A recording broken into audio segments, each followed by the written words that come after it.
नमस्कार प्रिय विद्यार्थियों। आज अपन एक इम्पोर्टेंट क्रॉप के ऊपर डिस्कस करेंगे। देखो, आपने जो भी पहले हॉर्टिकल्चर का पार्ट पढ़ा हुआ था, उसके बाद में क्रॉप कल्टीवेशन अपने को पढ़ना था, ठीक है। और आज अपन जो क्रॉप पढ़ रहे हैं वो है मैंगो। और ऐसा कोई एग्जाम नहीं है जिसमें से इसमें या कि मैंगो से कोई भी क्वेश्चन नहीं आता। ज़्यादातर जो एग्जाम होते हैं उनमें 1 या 2 प्रश्न अपने को देखने को मिलते हैं, ठीक है। तो ज़्यादातर देखो इसमें क्वेश्चन आपके एक तो वैरायटी से आते हैं, दूसरा इसकी डिजीज है वो इम्पोर्टेंट है। इसके अलावा भी और से बहुत सारे जो बेसिक है इम्पोर्टेंट से भी इसका क्वेश्चन आ जाता है। तो थोड़ा सा इम्पोर्टेंट फसल है, थोड़ी ध्यान देना है ना। तो चलो शुरू करते हैं। सबसे पहले इसका बेसिक स्टार्ट करेंगे। जो आम है इसको बाथरूम फ्रूट कहा जाता है, बाथरूम फ्रूट कहा जाता है, ठीक है। अब देखो इसके पीछे अलग अलग लॉजिक है, कोई ऑथेंटिक चीज तो इसके पीछे है नहीं, ठीक है। कुछ अपने तरफ से अलग बताते हैं, कुछ अलग बताते हैं। जैसे कोई बताते हैं कि भाई मैंगो को अकेले में खाने में ज्यादा इंटरेस्ट आता है और अकेले में जो काम होता है वो ज्यादातर बाथरूम में होता है, ठीक है। तो कुछ ये मानते हैं, कुछ ये मानते हैं कि भाई इसको खाने के तुरंत बाद हाथ धोना पड़ता है। तो ये अलग अलग फैक्ट है, लेकिन अपने को इतना याद रखना है कि मैंगो को बाथरूम फ्रूट कहा जाता है, ठीक है। दूसरा किंग ऑफ फ्रूट है, यानी कि फलों का राजा इसको बोला जाता है। फलों का राजा इसको इसीलिए बोला जाता है क्योंकि पूरे भारत में सबसे लोकप्रिय कोई फ्रूट है। किसी से भी आपको आप पूछोगे कि भाई फेवरेट फ्रूट कौन सा है, तो ज्यादातर का आंसर है वो मैंगो ही आएगा, ठीक है। इसलिए इसको किंग ऑफ फ्रूट कहा जाता है। और अपना नेशनल फ्रूट भी यानी कि राष्ट्रीय फल भी आम की है, ठीक है। राष्ट्रीय फल भी आम की, क्योंकि जिसकी ज्यादा पसंद होती है उसी को ज्यादा यूज किया जाता है। तो इसको एक सिंबल दिया गया है राष्ट्रीय फल के रूप में, ठीक है। देखो भारत के अलावा भी अपने और पड़ोसी देश है ना, जैसे अपन बात करें पाकिस्तान, बांग्लादेश, इसके अलावा फिलीपींस, जहाँ से राइस की डेपो नर्सरी रिलीज हुई थी, है ना। इनका भी नेशनल फ्रूट है वो आम ही है, ठीक है, ध्यान रखना। बाकी ये ज्यादा कुछ इंपॉर्टेंट नहीं है, अपने भारत का ध्यान रख लेना, ठीक है। इसके बाद में इसका बेसिक क्लासिफिकेशन अपन थोड़ा सा देखेंगे। कई बार क्लासिफिकेशन से भी इनमें प्रश्न सीधा सीधा उठा लिया जाता है। तो सबसे पहले अगर अपन बोटेनिकल नेम की बात करें तो इसका वैज्ञानिक नाम होता है, आप सभी जानते हो, मैंजीफेरा इंडिका, मैंजीफेरा इंडिका, ठीक है। इसके अलावा भी और बहुत सारे स्पीशीज है, लगभग 60 प्रजातियां हैं भारत में, ठीक है ना। लेकिन सबसे इंपॉर्टेंट जो है वो मैंजीफेरा इंडिका है, इसी के बारे में अपन डिस्कस करेंगे, ज्यादा डिटेल से नहीं जाएंगे, ठीक है।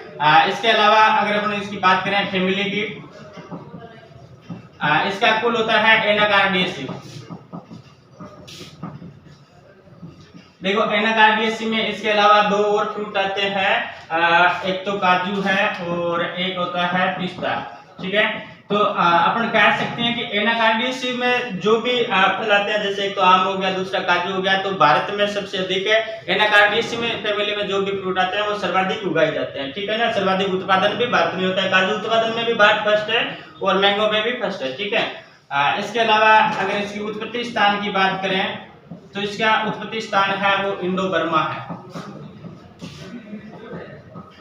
देखो उत्पत्ति स्थान है वो किस आधार पे दिया जाता है, जहां पर कोई सा भी फल हो, जैसे मैंगो, सिट्रस हो, कोई सा भी हो ना, वहां पर जहां इसकी ज्यादा वाइल्ड स्पीशीज या जंगली प्रजातियां ज्यादा होती है, वहां पर इसका उत्पत्ति स्थान दिया जाता है। यानी कि जिसका जीनोटाइप ज्यादा मिलता है, और इसका जीनोटाइप है आम का, वो भारत और बर्मा में सबसे अधिक मिलता है, ठीक है। अब देखो कई बार क्या होता है, ये इंडो बर्मा ऑप्शन में नहीं दे करके भारत ऑप्शन में दे दिया जाता है, तो भारत आपको राइट करना है। इसके अलावा ये भी दे सकते हैं कि भारत व म्यांमार, भारत व म्यांमार, ठीक है। तो ध्यान रखना बर्मा का नया नाम क्या है, म्यांमार, है ना। भारत में म्यांमार ऑप्शन में है तो ये भी कर देना, ठीक है। इसके अलावा कई बार ये तीनों चारों ऑप्शन नहीं देते, सीधा दे देते हैं दक्षिणी पूर्वी एशिया, ठीक है। तो ये भी थोड़ा सा ध्यान रखना, लेकिन सबसे इंपॉर्टेंट आपका यही आएगा इंडो बर्मा, ठीक है। इसके बाद में अगर गुणसूत्रों की बात करें तो गुणसूत्रों की संख्या इसमें 2n बराबर 4x होती है ना। 4x का मतलब होता है टेट्राप्लॉइड, ठीक है। अगर आपसे सीधा प्रश्न पूछे कि आम है और ऑप्शन आपके आता है कि डिप्लॉइड है, टेट्राप्लॉइड है, ट्रिप्लॉइड है, ठीक है, तो इसमें आपका हो जाएगा टेट्राप्लॉइड। और टेट्राप्लॉइड में गुणसूत्रों की संख्या होती है 40। ठीक है। अब देखो यहाँ पर एक ध्यान देने वाली बात है, कई बार सीधा प्रश्न पूछ लिया जाता है कि आम में बेसिक क्रोमोसोम नंबर कितने होते हैं, यानी कि आधारी गुणसूत्र कितने होते हैं। ठीक है, तो बेसिक क्रोमोसोम नंबर इसमें होते हैं, अब देखो यहाँ पर ये 4x है ना, तो इसका अपन x निकालेंगे तो क्या हो जाएगा 40/4 = 10। ठीक है, तो इसका बेसिक क्रोमोसोम नंबर कितना होता है 10। ठीक है, अगर 2x होता है तो 20 हो जाएगा, 3x होता है तो 30 हो जाएगा और 4x है तो 40 हो जाएगा। ठीक है, लेकिन इसका ध्यान रखना, ये इंपॉर्टेंट है, पूछा गया प्रश्न है। और कई बार ज्यादा बड़े लेवल के एग्जाम होते हैं, वहां पर ये भी पूछ लेते हैं कि आधारी गुणसूत्र कितना होता है। ठीक है, इसके बाद में अगर अपन आगे बात करें, इसका जो फल प्रकार है वो क्या होता है।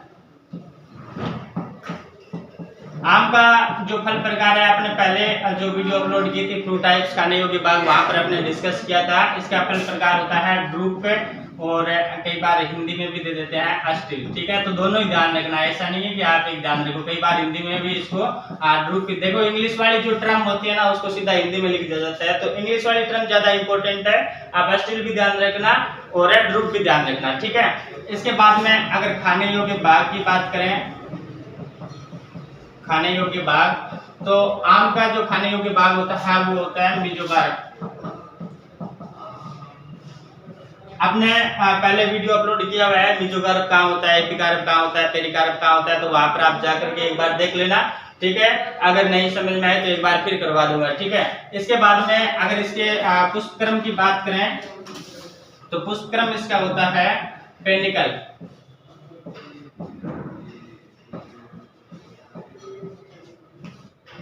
ठीक है, थोड़ा सा इंपॉर्टेंट है, देख लेना। और इसके बाद में नेक्स्ट अगर अपन बात करें तो आम है वो एक क्लाइमेक्ट्रिक फल है।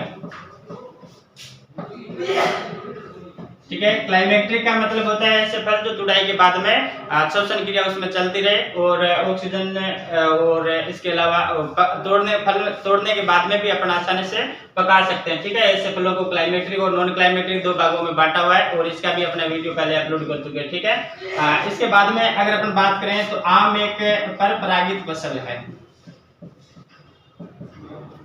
परपरागित फसल है। ठीक है, यानी कि क्रॉस पोलिनेशन होता है इसमें, और परपरागण का जो काम है वो काम करता है, ये इंपॉर्टेंट है, ध्यान रखना। परपरागण का काम घरेलू मक्खी द्वारा किया जाता है। ठीक है, घरेलू मक्खी का कई बार जूलॉजिकल नाम पूछ लेते हैं, तो जूलॉजिकल नाम इसका होता है मस्का डोमेस्टिका।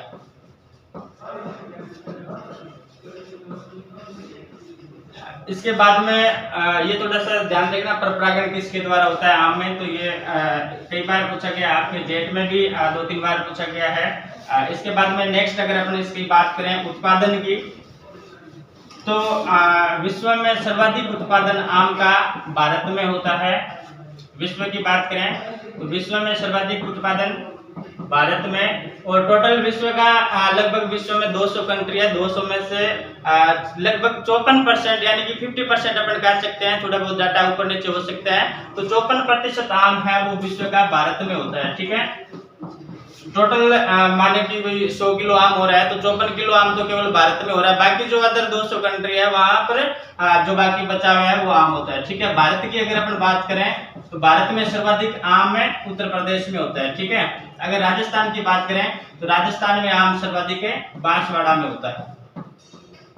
अब देखो ये थोड़े से डाटा है ना चेंज होते रहते हैं, ये तो चेंज होने वाला नहीं है। ठीक है, और उत्तर प्रदेश वाला भी चेंज नहीं होता, राजस्थान वाला चेंज होता है, तो इनका एक अपना अलग से जो भी डाटा वाला वीडियो है ना उसमें सारे के सारे एक साथ करवा देंगे आपके एग्जाम से पहले। ठीक है, तो वहां पर देख लेना, लेकिन बेसिक यही है, बांसवाड़ा है, इसके साथ में उदयपुर हो सकता है, थोड़ा सा इधर उधर हो सकता है। ठीक है, तो ये थोड़ा ध्यान रखना। अब देखो जो यूपी है उसमें उत्पादन भी सर्वाधिक होता है और क्षेत्रफल भी सर्वाधिक है, ये भी ध्यान रखना। ठीक है, और ये सेमी कंडीशन यहाँ पर बांसवाड़ा की है, बांसवाड़ा में राजस्थान में बांसवाड़ा का उत्पादन भी सबसे अधिक है और क्षेत्रफल भी सर्वाधिक है। ठीक है, इसके बाद में अगर अपन बात करें भारत में जितने भी फल होते हैं टोटल फलों में सर्वाधिक क्षेत्रफल की बात करें तो सर्वाधिक क्षेत्रफल किसका है, आम का। इसके बाद में केला और इसके बाद में सिट्रस फ्रूट है या नींबू वर्गीय फल है वो आ जाएंगे। ठीक है, ये थोड़ा सा ध्यान रखना, कई बार पूछा गया। अगर उत्पादन की बात करें ना, ऐसे प्रश्न आ जाए आपके कि भारत में सर्वाधिक उत्पादन कौन से फल का होता है, तो उत्पादन सर्वाधिक केला का होता है और क्षेत्रफल सर्वाधिक आम का होता है, ठीक है। और दूसरे स्थान पर उत्पादन में आम आता है और तीसरे स्थान पर नींबू वर्गीय आते हैं। ये थोड़ा सा ध्यान रखना, कई बार पूछा गया है क्षेत्रफल सर्वाधिक कौन से फल का है और उत्पादन सर्वाधिक कौन से फल का है, ठीक है। तो उत्पादन में विश्व में प्रथम स्थान किसका है, भारत का, लगभग 54% उत्पादन होता है। भारत में सर्वाधिक उत्तर प्रदेश में उत्पादन और क्षेत्रफल में दोनों में अग्रणी राज्य है, और राजस्थान में सर्वाधिक उत्पादन और क्षेत्रफल बांसवाड़ा जिले का है। अगर सभी फलों की बात करें तो क्षेत्रफल सबसे अधिक आम का है, उसके बाद में केला का है, उसके बाद में नींबू वर्गीय फल आते हैं, ठीक है। उत्पादन की बात करें तो सर्वाधिक केला में होता है, उसके बाद में आम में होता है, उसके बाद में नींबू वर्गीय आता है, ठीक है। इसके बाद में आम की इंपॉर्टेंस की बात करें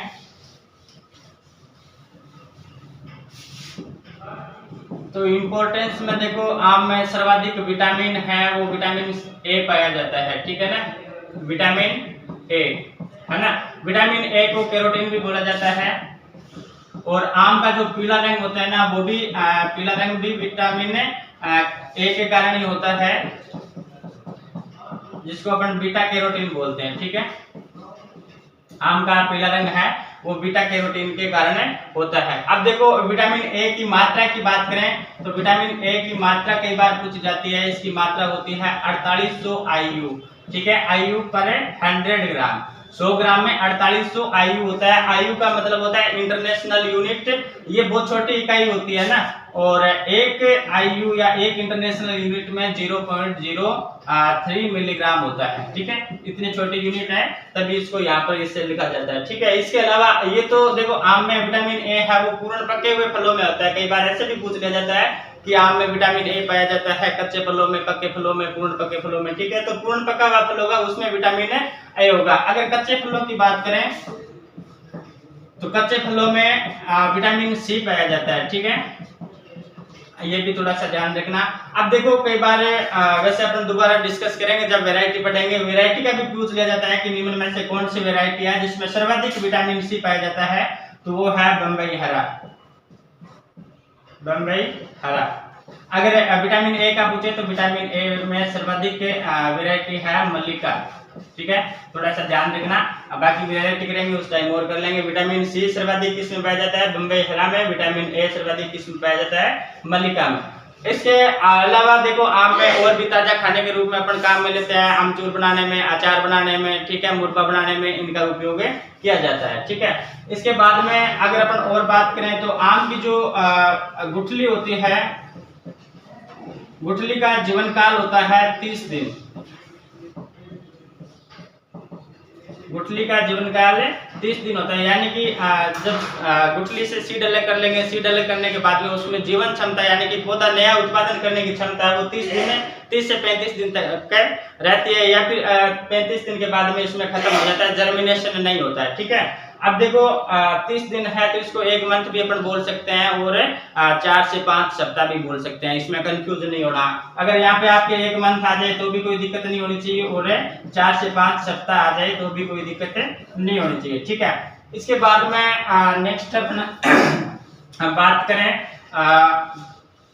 जो आपके पैकेज ऑफ प्रैक्टिस है उसकी बात करें तो सबसे पहले आपका आता है जलवायु। आम के लिए सबसे उचित, सबसे बेस्ट जलवायु रहती है उष्ण व उपोष्ण। उष्ण व उपोष्ण जलवायु है वो सर्वाधिक उत्तम रहती है इसकी खेती करने के लिए, ठीक है। इसके अलावा इसमें टेम्परेचर कई बार पूछा जाता है। वृद्धि के लिए तापमान है, उसकी रेंज रहती है 24 से 27 डिग्री सेंटीग्रेड, ठीक है। इंपॉर्टेंट है, कई बार पूछा गया है ना। इसके अलावा देखो और एक चीज ध्यान में रखनी है, आम में जब पुष्पन होता है उस टाइम एक तो पाला नहीं पड़ना चाहिए और दूसरा किसी प्रकार की बारिश नहीं होनी चाहिए, वर्षा नहीं होनी चाहिए। देखो आम का ही नहीं और भी जो क्रॉप है, कोई सी भी क्रॉप हो, अगर पुष्पन के समय उसमें बारिश होगी तो पुष्प झड़ जाएंगे और पुष्प झड़ जाएंगे तो उत्पादन है वो कम हो जाएगा, ठीक है। इसके बाद में अगर मृदा की बात करें, सोइल की बात करें तो सोइल में लगभग सभी जो फ्रूट क्रॉप्स है उनमें बलुई दोमट मृदा सर्वोत्तम रहती है, बलुई दोमट मृदा, ठीक है। और जिसका पीएच मान है वो 6.5 से लेकर के 7.5 के बीच में होना चाहिए, ठीक है। ज़्यादा कुछ इंपॉर्टेंट नहीं है क्योंकि सभी का इक्वल रहता है। हाँ, एक चीज ध्यान में रखना, आपने पहले डिस्कस कर चुके हैं वैसे तो, जो भी अपन बाग लगा रहे हैं, बाग लगाने से पहले अपने को ये पता होना चाहिए कि मृदा में 2 मीटर गहराई तक किसी प्रकार की कोई कठोर परत नहीं होनी चाहिए। ठीक है, ये चीज थोड़ी सी ध्यान में रखना। 2 मीटर गहराई में किसी भी प्रकार की कठोर परत होगी तो क्या होगा, देखो जैसे ये परत है, यहाँ पर अगर अपने प्लांटेशन कर दिया, ठीक है, यहाँ पर, इसके बाद में इसकी जड़ें हैं वो यहाँ तक जाएगी, नीचे जाएगी, इसके बाद में कठोर परत आ जाएगी तो ये जड़ें वापस से इधर साइड में फैल जाएगी। ठीक है, साइड में फैलेगी तो क्या होगा, जब भी आंधी तूफान वगैरह आएगा तो ये जो क्रॉप है, ये जड़ें, इसका वजन है वो सहन नहीं कर पाएगी और पौधा गिर जाएगा। इसलिए अपने को ये ध्यान में रखना है कि 2 मीटर गहराई में किसी प्रकार की कोई कठोर परत नहीं होनी चाहिए। आगे बात करें इसके प्रोपोगेशन की, यानी कि परिवर्तन की बात करें तो आम में परिवर्तन है दोनों विधियों द्वारा ही किया जा सकता है, बीज द्वारा भी किया जा सकता है और वानस्पतिक विधि द्वारा भी किया जा सकता है। ठीक है, लेकिन इसकी जो सर्वोत्तम विधि है वो वानस्पतिक विधि रहती है, क्योंकि बीज के द्वारा पौधे तैयार होते हैं वो थोड़े से धीरे तैयार होते हैं, वानस्पतिक विधि के द्वारा पौधे अच्छी क्वालिटी वाले तैयार कर सकते हैं। ठीक है, वानस्पतिक विधियों की बात करें तो सबसे इंपॉर्टेंट इसमें है वीनियर ग्राफ्टिंग,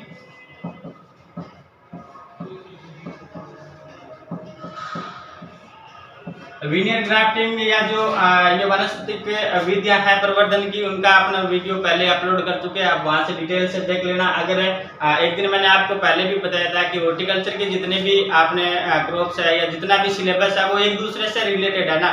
एक चीज अपन देखेंगे तो आगे वाले अगर देखेंगे तो ये देखो आपने ग्राफ्टिंग आपको पहले पढ़ी और अभी ग्राफ्टिंग यहाँ पर आ गई, तो दोबारा से डिस्क्राइब करेंगे तो अपन 1-2 टॉपिक ही क्लियर कर पाएंगे। इसलिए आप पुराने वीडियो देख लेना, वहां पर अच्छी तरह से समझाया हुआ है। ठीक है, तो इस वीनियर ग्राफ्टिंग में आपको यहाँ पर इतना ध्यान रखना है, एक तो ये आम की व्यवसायिक विधि है,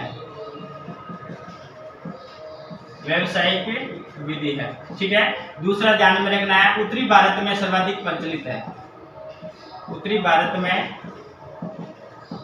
सर्वाधिक प्रचलित।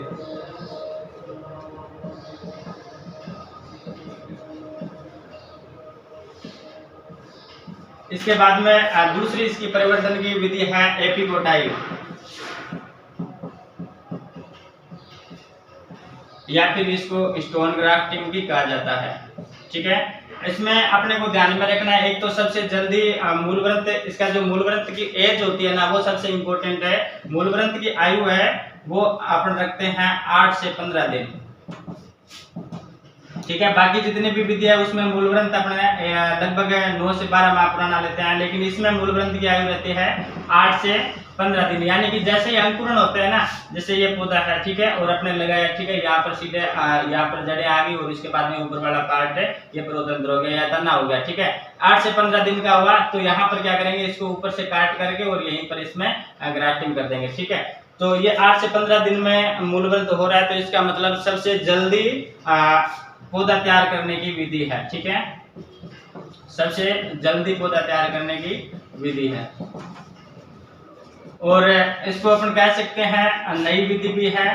अगर प्रश्न आपके आ जाए कि आम में पौधा तैयार करने की नई तकनीक कौन सी है, तो ये आपकी एपिकोटाइल है। ठीक है, या फिर इसको स्टोन ग्राफ्टिंग कहते हैं। और ये जो विधि है वो सर्वाधिक एक तो महाराष्ट्र और गुजरात में अपनाई जाती है। ठीक है, महाराष्ट्र में भी अगर अपन बात करें तो महाराष्ट्र का कोंकण क्षेत्र है वहां पर सर्वाधिक प्रचलित है, और गुजरात में बात करें तो गुजरात का सौराष्ट्र क्षेत्र है वहां पर सर्वाधिक प्रचलित है। ठीक है, सौराष्ट्र क्षेत्र में सर्वाधिक प्रचलित है। ये ध्यान रखना, ये कोंकण क्षेत्र का एक आपके पहले जेट में आया हुआ प्रश्न है कि महाराष्ट्र के कोंकण क्षेत्र में कौन सी विधि अपनाई जाती है या फिर एपिकोटाइल विधि है वो कहाँ अपनाई जाती है ना। इसके अलावा नेक्स्ट अगर अपन बात करें इसमें तो प्रवर्धन की नेक्स्ट विधि है इनार्चिंग। इनार्चिंग विधि है वो ज्यादातर दक्षिणी भारत में अपनाई जाती है। ठीक है, प्रश्न सीधा सीधा पूछ लेते हैं कि आम में प्रवर्धन की दक्षिणी भारत में कौन सी विधि अपनाई जाती है, तो फिर आपका आंसर होगा इनार्चिंग। ठीक है, इसके अलावा एक और विधि है सॉफ्टवुड ग्राफ्टिंग।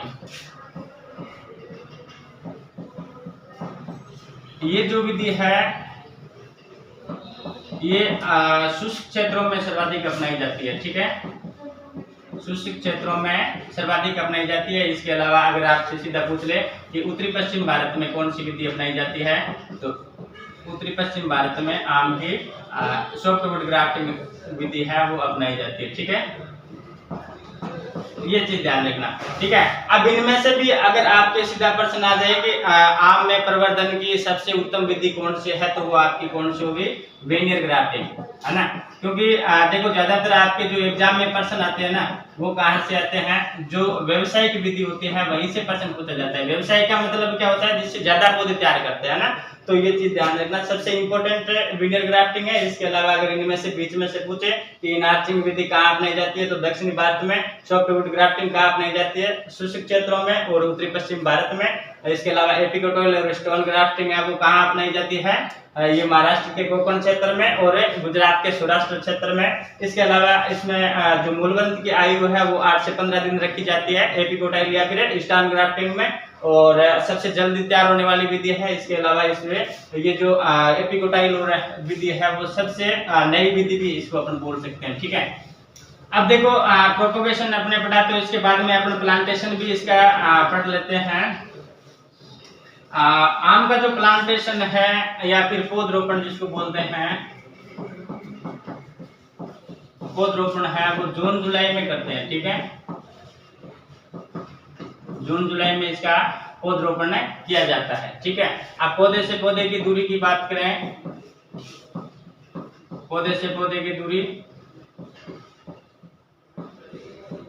आम में पौधे से पौधे की दूरी रखी जाती है जनरली 10 × 10 मीटर। ठीक है, अगर अपन सघन बागवानी अपना रहे हैं, सघन बागवानी अपना रहे हैं, तो दो तरह की अपन दूरी रखेंगे सघन बागवानी में। एक तो अगर दशहरी किस्म लगा रहे हैं अपन, तो दशहरी किस्म में पौधे से पौधे की दूरी रखेंगे 5 × 5 मीटर। ठीक है, अगर अपन आम्रपाली किस्म लगा रहे हैं, तो आम्रपाली में अपन पौधे से पौधे की दूरी रखेंगे 2.5 × 2.5 मीटर।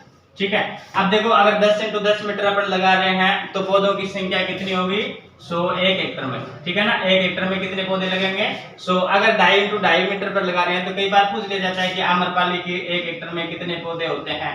ठीक है, तो 1 हेक्टर में 1600 पौधे तक अपने लगा सकते हैं, ये चीज ध्यान में रखना। ठीक है, इसके बाद में अगर अपन बात करें गड्ढे का आकार, आम में गड्ढे का आकार रखा जाता है 1 × 1 × 1 मीटर। ठीक है, अब देखो कई बार थोड़ा सा कंफ्यूज करने के लिए आपको इस प्रकार से भी दे सकते हैं 100 × 100 × 100 सेंटीमीटर, है ना, एक ही बात है सेंटीमीटर या फिर मीटर, है ना। इसके अलावा आम में अगर अपने गड्ढे खोदने की विधियां हैं, तो वो अपने पहले गड्ढा किस प्रकार से खोदते हैं, कब खोदते हैं, तो पहले अपने वीडियो अपलोड कर चुके हैं, वहां पर देख लेना। ठीक है, और जो गड्ढे खोदने का टाइम है वो कब करते हैं, जैसे बुआई का पौधरोपण का टाइम जून जुलाई है, तो इससे 1 महीने पहले अपन गड्ढा खोदते हैं। ठीक है ना। इसके अलावा अगर अपन बात करें आम में ट्रेनिंग और प्रूनिंग की, तो प्रूनिंग का जो टाइम है, प्रूनिंग का जो समय है वो है सितंबर, अगस्त सितंबर कर लेना ना, अगस्त सितंबर। और प्रूनिंग की जो विधि है ना वो है modified centre, modified leader system. ठीक है, इन विधियों के बारे में भी अपने पता था।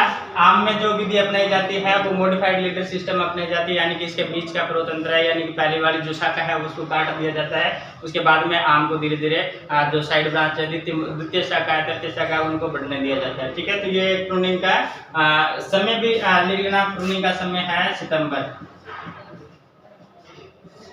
ठीक है, इसके बाद में अगर अपन इसकी बात करें, नेक्स्ट है सिंचाई की।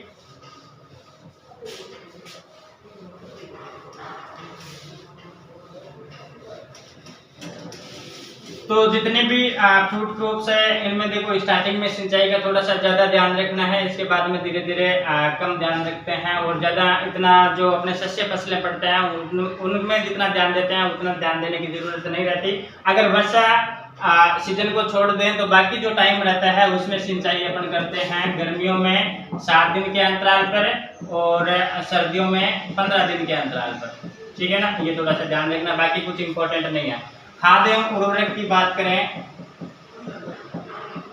तो खाद एवं उर्वरक है, जितने भी अपने हॉर्टिकल्चर फसलें लगा रहे हैं उनमें क्या होता है 1 से 5 साल तक तो इसमें धीरे धीरे खाद और उर्वरक की मात्रा बढ़ाते हैं और 5 साल के बाद में उसको स्थायी कर देते हैं। ठीक है, अब देखो इसमें अपने खाद उर्वरक में क्या देते हैं, गोबर की खाद दे रहे हैं। ठीक है, तो गोबर की खाद देने का टाइम पूछ लिया जाता है कई बार कि मैंगो में गोबर की खाद कब दी जाती है। ठीक है, तो गोबर की खाद है वो दिसंबर में देते हैं। ठीक है, इसके अलावा फास्फोरस और पोटाश है, उनकी मात्रा भी देखो उनकी मात्रा कब दी जाती है। फास्फोरस अपन सिंगल सुपर फास्फेट देते हैं और पोटाश है वो म्यूरेट ऑफ पोटाश के रूप में देते हैं। ठीक है ना, और ये देने का समय है वो है जनवरी। अब नाइट्रोजन की बात करें तो नाइट्रोजन में देखो 2 भागों में अपन करके दो भागों में डिवाइड करके इसका मात्रा है वो कंप्लीट की जाती है। आधी मात्रा अपन देते हैं, आधी मात्रा फूल आने के बाद में, आधी मात्रा ध्यान रखना फूल आने से पहले मत कर देना, फूल आने के बाद में देते हैं ना। और जो शेष मात्रा बच जाती है, शेष मात्रा फलों की तुड़ाई के बाद में देते हैं, फलों की तुड़ाई के बाद। ठीक है, ये थोड़ा सा टाइम ध्यान रखना और ज्यादा कुछ इंपॉर्टेंट नहीं है। खाद उर्वरक से अभी कोई प्रश्न नहीं आया। कई बार पूछ लिया जाता है गोबर की खाद कब देते हैं या फिर फास्फोरस और पोटाश की मात्रा कब दी जाती है, या नाइट्रोजन वाला थोड़ा सा इंपॉर्टेंट है, नाइट्रोजन की मात्रा कब दी जाती है। ठीक है, तो आधी मात्रा फूल आने के बाद में देते हैं और फूल कब आते हैं हमें, फूल आने का समय फूल आता है फरवरी मार्च में। ठीक है, और फलन कब होता है, फलन होता है इसका मई से लेकर के जुलाई तक। ठीक है, मई से लेकर के जुलाई तक इसमें फलन होता है और फूल आने का समय फरवरी मार्च रहता है। तो नाइट्रोजन की आधी मात्रा अपन क्या करेंगे, फूल आने के तुरंत बाद में देते हैं, यानी कि जब फ्लोरिंग अपने 80% या 90-100% तक हो जाए उसके बाद में अपन नाइट्रोजन की मात्रा दे देते हैं और फलों की तुड़ाई करने के बाद में शेष जो आधी मात्रा बचती है वो बाद में दे देते हैं। ठीक है, इसके बाद में नेक्स्ट देखो अगर अपन बात करें तो इसकी जो मैच्योरिटी इंडिसेज है वो क्या होती है, परिपक्वता सूचकांक जिसको बोलते हैं ना।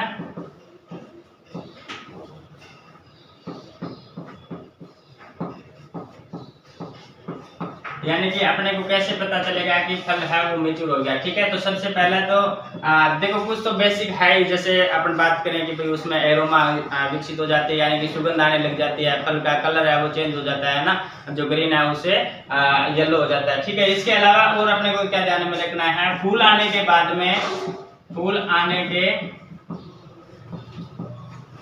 लगभग 90 से 110 दिन बाद फल है वो तुड़ाई के योग्य हो जाते हैं। ये इंपॉर्टेंट है, ध्यान रखना है ना, फल तुड़ाई के योग्य हो जाते हैं ना। तो फूल कब आते हैं, मार्च में, फरवरी मार्च में, उसके लगभग 2-3 महीने बाद में क्या होता है फल बन जाता है ना। दूसरा इसमें क्या होता है, जो प्राकृतिक वृक्ष है वो डेवलप हो जाता है, प्राकृतिक वृक्ष है वो विकसित हो जाता है ना। प्राकृतिक वृक्ष से का मतलब जैसे देखते हैं ना आम के ऊपर सफेद सफेद परत होती है। ठीक है, तो वो परत है वो प्राकृतिक वृक्ष की होती है। जब परत ऊपर जमने लग जाए तब अपन समझते हैं कि भाई आम है वो तुड़ाई के योग्य हो गए। ठीक है, इसके अलावा इसका आपेक्षिक घनत्व बढ़ जाता है, फल है उसका आपेक्षिक घनत्व बढ़ जाता है।